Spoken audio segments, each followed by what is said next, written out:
Dhaka polytechnic ইনস্টিটিউটের নন টেকের principal যতক্ষণ পর্যন্ত এই ক্যাম্পাসে অবস্থান করবে ততক্ষণ পর্যন্ত আমাদের শিক্ষার্থীরা এখানে অবস্থান করবে।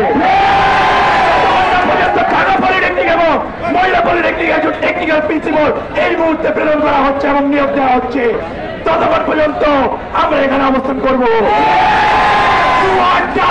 আজকে এখানে হয় কিছু হবে, না হলে আমরা এখান থেকে অবস্থান ছাড়বো না। সারা দেশের সকল পলিটেকনিকের শিক্ষার্থীদের কাছে আহ্বান জানাচ্ছি, ঢাকা থেকে যতক্ষণ পর্যন্ত নন থেকে প্রিন্সিপাল না হচ্ছে আমরা ঢাকা ছাড়বো না, কোন অবস্থান ছাড়বো না।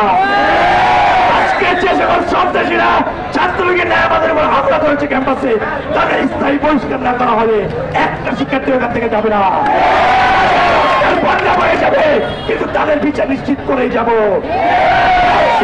টেকনিক্যাল, অবশ্যই টেকনিক্যাল ব্যক্তি যতক্ষণ না পর্যন্ত আমাদের এই প্রিন্সিপাল অবসর হচ্ছে, সরকার কর্তৃপক্ষ সরকারের সর্বোচ্চ পর্যায় থেকে আমাদের এখানে যতক্ষণ না অব্দি একজন টেকনিক্যাল প্রিন্সিপাল প্রেরণ করা হচ্ছে ততক্ষণ পর্যন্ত আমরা বড় প্রকার নেগোসিয়েশনে যাবো না। আমাদের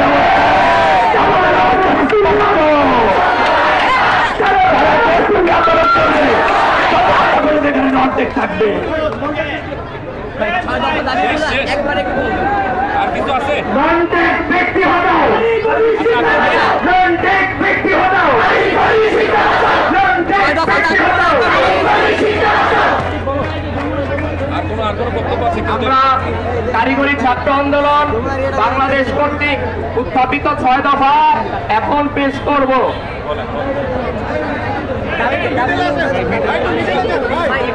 কারিগরি ছাত্র আন্দোলন বাংলাদেশ বিগত দিনেও বারবার আন্দোলন করেছে, কিন্তু আজকে আমাদের এই রাজপথ থেকে তুলে দেওয়া হয়েছে, কোনো বাস্তবায়ন করা হয় নাই।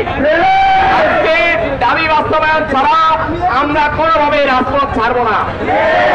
আজকে সন্ত্রাসীরা আমাদের ছাত্রদের উপর ঢাকা পলিটেকনিকে হামলা করেছে, যাতে আন্দোলন সফল হয়ে যায়। আমরা এর সুষ্ঠু বিচার চাই। আপনার বধূতে এই হামলা হয়েছে, তাকে ক্যাম্পাস থেকে অপসারণ করতে হবে। ছাত্র আন্দোলন বাংলাদেশ কর্তৃক যে 6 দফা দাবি, আমি তা আংশিকভাবে আপনাদের সামনে উপস্থাপন করছি। জুনিয়র ইন্সট্রাক্টর পদে ক্লাস ইন্সট্রাক্টরদের পদোন্নতি হাইকোর্টের যে অবৈধ রায় তা অনতিবিলম্বে বাতিল করতে হবে। যারা এই মামলার সাথে যুক্ত তাদের সেই 18 জন ক্লাস ইন্সট্রাক্টরদেরকে এই সেক্টর থেকে চাকরিচ্যুত করতে হবে।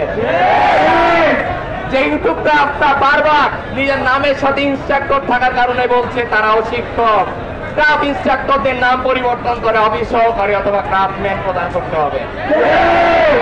দ্রুত নিয়োগ বিধি সংশোধন করতে হবে, যাতে আমাদের এই ক্রাফ ইন্সট্রাক্টরের পদে কোনোভাবেই উচ্চশিক্ষিত অথবা মানহীন উচ্চশিক্ষিত না আসতে পারে।